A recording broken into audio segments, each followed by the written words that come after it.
வணக்கம். நான் டாக்டர் குமரேசன். இன்னைக்கு நம்ம பேச போகிற டாபிக் தூக்கமின்மை. தூக்கமின்மைங்கிறது நம்ம சாதாரணமாக நினச்சிக்கிருக்கோம். அது ஒரு சமுதாயத்தின் பேராபத்து. என்னென்னா, இன்னைக்கு சராசரியாக எல்லார் வீட்லேயுமே 10:30, 11 மணிக்கு தூங்க ஆரம்பிச்சிருக்கோம். சின்ன பிள்ளைங்களாக இருக்கட்டும், எல்லாருமே தன்னை அறியாமல் 11 மணிக்கு தூங்குறது நல்லதுன்னு நினைக்கிறாங்க. அந்த இது எதிர்காலத்தில் பெரிய பிரச்சனையாக வரும். அதை பேசுகிறதுக்கு முன்னாடி நம்ம உடம்பு எப்படி இயங்குதுன்னு நம்ம தெரிஞ்சுக்கணும். சிக்கட்ரீதியல் ரிதம்னு ஒன்று இருக்குது, பயாலஜிக்கல் கிளாக். இந்த பயாலஜிக்கல் கிளாக் நம்ம உடம்புல எல்லா சுரப்பிகளும் எப்பப்போ இயங்கணும், எவ்வளோ தூரம் சுரக்கணும்னு கரெக்டாக மெயின்டைன் பண்ணுறது அந்த கிளாக்கோட வேலை.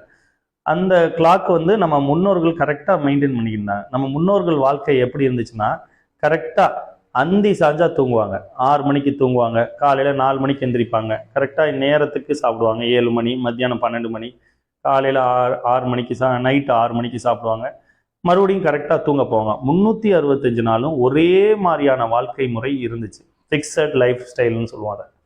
அந்த ஒரே மாதிரி வாழ்க்கை முறை இருக்கும்போது அந்த சிக்கட்ரீதியல் ரிதம் நான் சொல்லக்கூடிய பயாலஜிக்கல் கிளாக் கரெக்டாக இயங்கும்.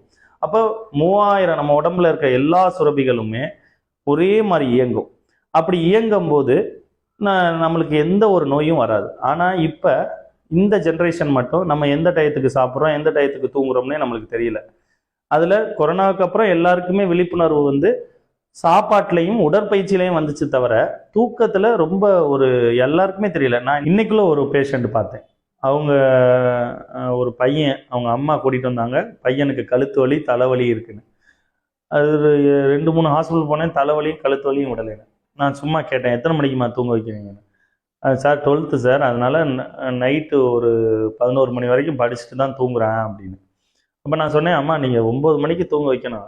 ஒரு 10-20 வருஷத்துக்கு முன்னாடிலாம் நம்மலாம் எத்தனை மணிக்குமா தூங்கிக்கிருக்கோம் அப்படின்னு கேட்டதுக்கு, சார் இப்போ அதெல்லாம் என்ன சார், நம்ம 12th படிக்க வைக்கணும்லன்னு. ஏன்னா அம்மாவுக்கே தெரியல நம்ம வாழ்க்கை முறை லேட்டாக தூங்குறது மிகப்பெரிய தவறுதல்னே தெரியல. சில ஸ்கூல்ஸாக இருக்கட்டும், நம்ம நைட்டில் பார்க்குற ஷோஸாக இருக்கட்டும், எல்லாருக்குமே இப்போ வாழ்க்கை முறை என்னென்னா சராசரியாக தூங்குற நேரம் 11 மணின்னு நினச்சிக்கிறாங்க. அந்த 11 மணிக்கு தூங்குறனால வரக்கூடிய கெடுதல் எவ்வளோ கெடுதல் தெரியுமா? நீங்கள் லேட்டாக தூங்க இந்த ரிதம் கெடும். ரிதம் கெட்டுச்சுன்னு வச்சுக்கோங்க, ஹார்மோனல் இம்பேலன்ஸ், முதல் ஹார்மோனல் இம்பேலன்ஸ் வரும். ஹார்மோனல் சுரபிகள்லாம் தடுமாற ஆரம்பிச்சிடும். அப்போ பெண்களுக்கு பெண் சுரபி கெடுறதுனால நீர்க்கட்டி ப்ராப்ளம், தைராய்டு ப்ராப்ளம் வரும். அதுவே ஆண்களுக்கு பார்த்தீங்கன்னா மலட்டுத்தன்மை, சுகரு, ப்ரெஷரு, அது போக நரம்பு வலிகள், கேன்சர் கூட வரும். ஸோ எண்ணற்ற வியாதிகள், நோயோட எதிர்ப்பு திறன் சக்தி போயிடும். நிறையா குழந்தைகளுக்கு பார்த்தீங்கன்னா இப்போ எல்லாம் சொல்லுவாங்க, சளி இருமல் விடவே மாட்டேங்குது சார். நிறைய பேருக்கு வீசிங் ட்ரபிள், நிறைய மாற்றங்கள் உடம்புல உருவாகும். அதுக்கு முழுக்க காரணம் ஒருநிலைப்பட்ட தூக்கம் நம்மளுக்கு இல்லை. ஃபிக்ஸட் டைம் ஸ்லீப் வேணும். அதுவும் ஏர்லியராக எல்லாரும் ஒரு தப்பான குறிக்கோள் என்னன்னா, சார் உங்களுக்கு தூங்குறது தானே, அது 8 மணிக்கு 8 மணி நேரம் தூக்கம் தானே, அது நான் 12 மணிக்கு தூங்கி காலையில் 6 மணிக்கு எந்திரிச்சுக்கிறேன், இல்லை 10 மணிக்கு எந்திரிச்சுக்கிறேன், இல்லை காலையில் ஒரு 4 மணி நேரம் தூங்குறேன், நைட்டு 4 மணி நேரம் தூங்குறேன், அது போதும்ல சார் அப்படின்னு சொல்கிறாங்க. அது தவறுதல். ஒரே மாதிரி தூங்கணும். ஒரே மாதிரி தூங்குறதுனா, இப்போ நீங்கள் இன்னைக்கு நைட்டு 9 மணிக்கு தூங்குறீங்கன்னா காலையில் 6 மணிக்கு எந்திரிக்கிறீங்கன்னா அதே மாதிரி தூக்கம் 365 நாளும் இருக்கணும். அதான் ஃபிக்ஸட் டைம் ஸ்லீப்னு சொல்லுவோம், ஒருநிலைப்பட்ட தூக்கம். அந்த மாதிரி தூங்கும்போது நம்ம சுரபிகள், ஹார்மோன்ஸு, உடம்புல இருக்கிற எல்லா உறுப்புமே ஒரே மாதிரி செயல்பட ஆரம்பிக்கும். நம்மளுக்கு தேவையில்லாத பிரச்சனைகள்லாம் உருவாகாது. சரியா? இந்த மாதிரி தூங்குனீங்கன்னா 100% ஆரோக்கியமான லைஃப் ஸ்டைல் வரும்.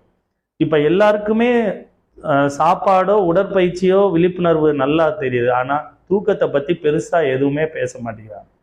ஸோ இதே நிலைமை நீடிச்சிச்சுன்னா நம்ம சமுதாயத்தில் ரொம்ப பிரச்சனைகள் அதிகமாக, நோய்கள் அதிகமாக வர ஆரம்பிச்சிடும்.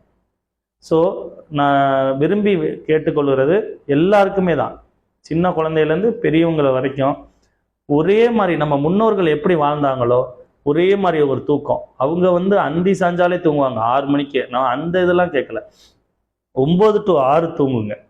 கண்டிப்பாக உங்களோட நோய் எதிர்ப்பு திறன் சக்தியிலேருந்து சுரபிகள் எல்லாமே ஒருநிலைப்பட்டு இயங்க ஆரம்பிக்கும்.